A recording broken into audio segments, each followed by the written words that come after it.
Саламатсыздар ма? Сіздермен мен Серікгүл Медетбайқызы. Мен каналыма қош келдіңіздер. Бүгін сіздерге мен ерекше құрақ көрсетейін деп жатырмын. Мен де құрақшы болғаннан кейін мынандай қиындылар өте көп болады. Мынандай қалған астаттылар, қиындылар өте көп болады. Осыларды тастамайға тырысамыз, тастамай бір құрақ шығарамыз. Арасында ұзыны да бар, қысқасы да бар, кішкентай мынандай ленталар да қалады, мынандай қиындылар да қалады, ромбиктер. Амандасу құрағы көбіне тағда бір жаңа мозаика құрақтары осындай қиындылармен шығарамын. Оларға арнайы мен құрақ қиып дайындай қоймаймын. Осындайдан жинап мозаика құрақ көрпешелерін, амандасу құрағын осылармен келтіруге болады. Өйткені ол жерде көбіне жаңағы мынандай ромбиктер көп жүреді. Мынандай қиындыларды да пайдалануға болады. Бүгінгі құрағын сіздерге мен көрсететін. Бірыңғай ленталардан болады. Осының ішінен мынандай теріп алдым. Бірін-біріне мата үйлесімін табу үшін осыларды теріп алдым. Арнайы қиғаным жоқ. Құрақ көрпешелерден қалғанда бір түйір, екі түйір, үш түйірден қалады. Солардан қалған қиындылар.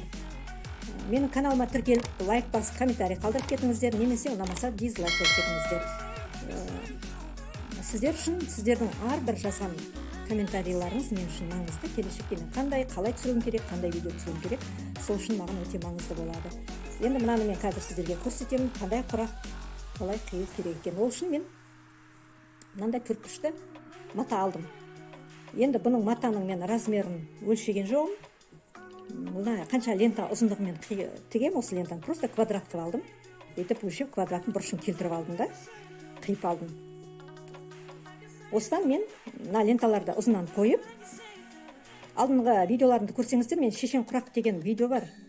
Соған дәл сол тәрізді тігеміз бұны. Дәл сол шешен құрақ сияқты. Бірақ мына жерде лента сиғанша тігемін.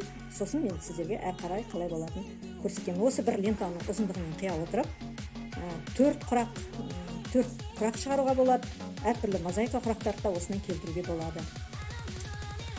Мынаны ұзынан қоямыз. Табандыққа. Бірінші мына лентадан бастаймын. Мына лентадан бастаймын.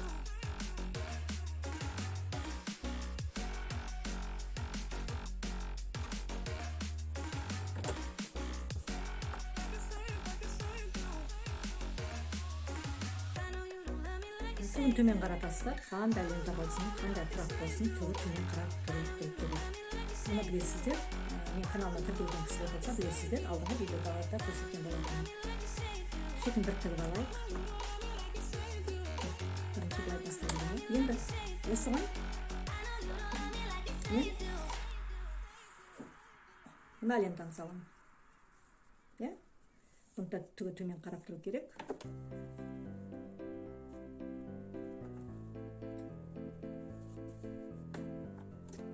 Дәл осылай қоясыздар. Бекітіп аласыздар.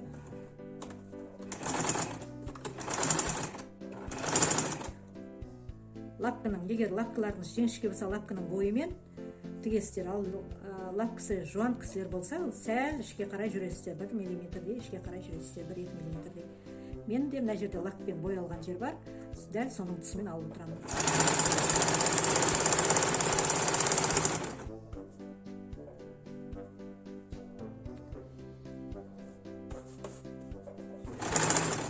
Сәл қисық қиылған, сондықтан тізе ұстап кете бересіздер. Мынаған қарта нені жібермеймін, лентаны жібермеймін.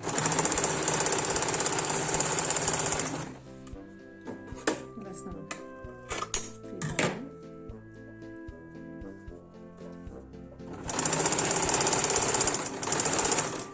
Аяқ жағын бекітіп аласыздар.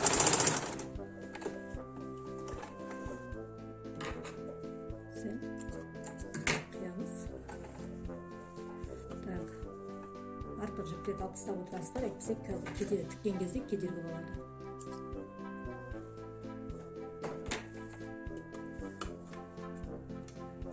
Мынандай лента болды. Енді бұған мен мына лентаны саламын. Түгі төмен қарайды.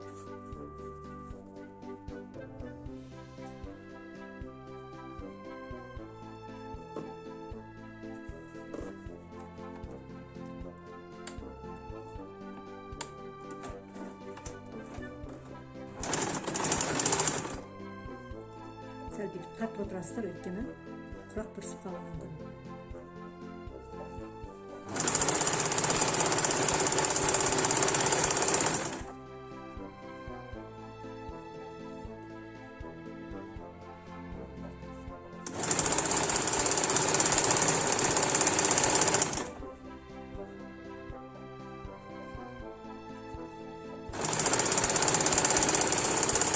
Бекітіп аламыз.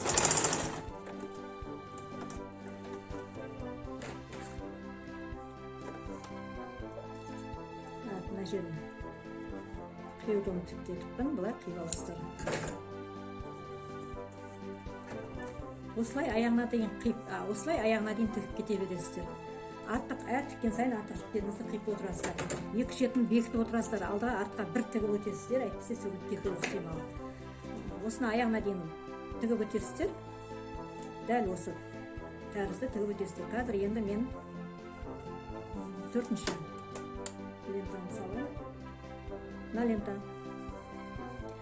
Ленталардың размерін айтпаппын, менде лентамның барлығы 3 сантиметрден тігем. Қандай құрақ болса да, көбіне 3 сантиметрден тігіп жатам.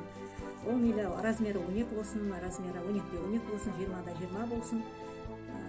Менде құрақтың барлығы сол 3 сантиметрден тігем. Мен негізі өзім тігінші емеспін. Менің мамандығым медбике, медициналық қызметкерімін мен. Бірақ тігін менің хоббиім. Бала кезімнен тігін тігем, тіккенде былай бір. Өзіме көйлек тігіп киетінмін, шалбар тігіп киетінмін. Біздің кезімізде бір клетчатый шалбар мода болды. Сол шалбарға қызығып жүріп алып беруге. Ол кезде ата-анам қауқар болмады ма, білмедім енді. Магазинге барып сол клетчатый матаны сатып алып жүрсем, өзім кәдімгі подольский машинамен 7 оқимын ба 8 оқитын кезімде шалбар тігіп киемін. Осыны көйлек тігіп кие беретінмін. Бірақ ондай тігінде онша құмарым жоқ. Мына құраққа құмарым күшті болды. Тұрмысқа шыққаннан кейін енем де құрақшы болды, құрақ тігеді. Сонымен осындармен айналысып кеттім.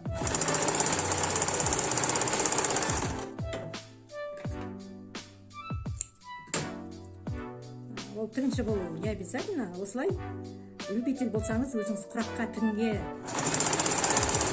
икеміңіз болса, өстіп үйреніп алуыңызға болады.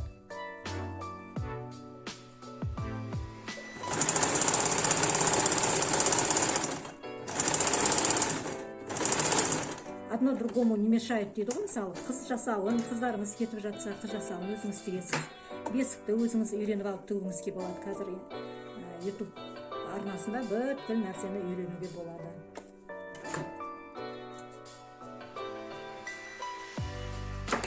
Мына осындай болды. 4 түс таңдадым. Енді осы түсті дәл осылай алып кете беремін. Қайтадан ашық көп кетеді, мына бирюзовый цвет кетеді, хаки цвет кетеді, темный зеленый цвет, қоңыр деген кетеді. Осы түсті қайталап мен мына мата біткенше тігіп өтемін.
Так, мынандай құрақ шықты. Шетін қиып аламыз.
Мындай қып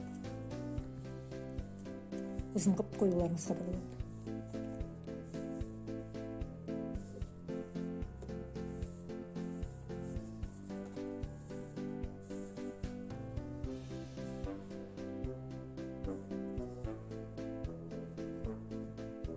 Мындай қып бұрышын шығаруларыңызға болады.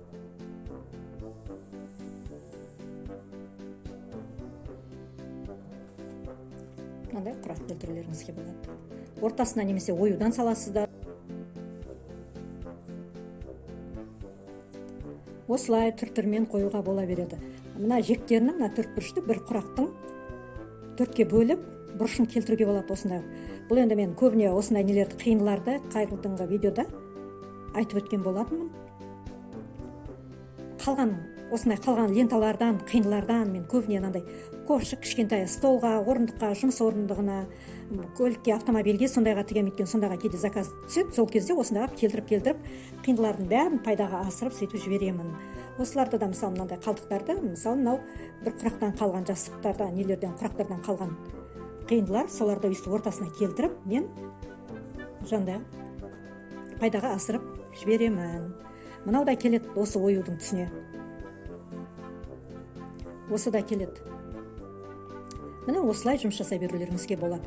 Жаңадан құрақ үйреніп жүрген кісілер болса, осындай қылып өздеріңізге үйде қалған майда-шүйде жаңағыдай құрақтардан қалған қиындылар, ленталардан осылай фантазиямен жұмыс жасауларыңызға болады. Мен даже жаңағыдай қазан ұстайтын, қазан астына парник шәугім дейді бір жерлерде, шәугімнің астына қоятын подставкалар сондай тігіп ала беремін. Өйткені кейін заказ түскенде мен дәл именно осындай матадан заказ беру мүмкін емес, мүмкін басқа цвет алу мүмкін. Сол кезде бұлар жатып қалады.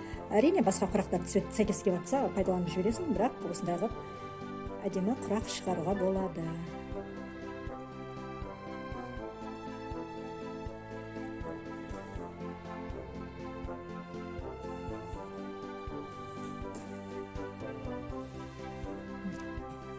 Мынандай қылып келтіруге болады.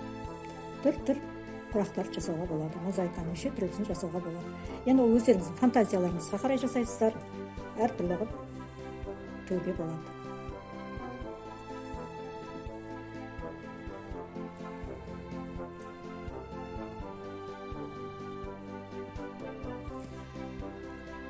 Видео ұнаса лайк басып комментарий қалдырып кетіңіздер. Міндетті түрде тіркеліп кетіңіздер. Видеоның соңына дейін көргендеріңізге рахмет. Сау саламат болыңыздар. Келесі кездескенше.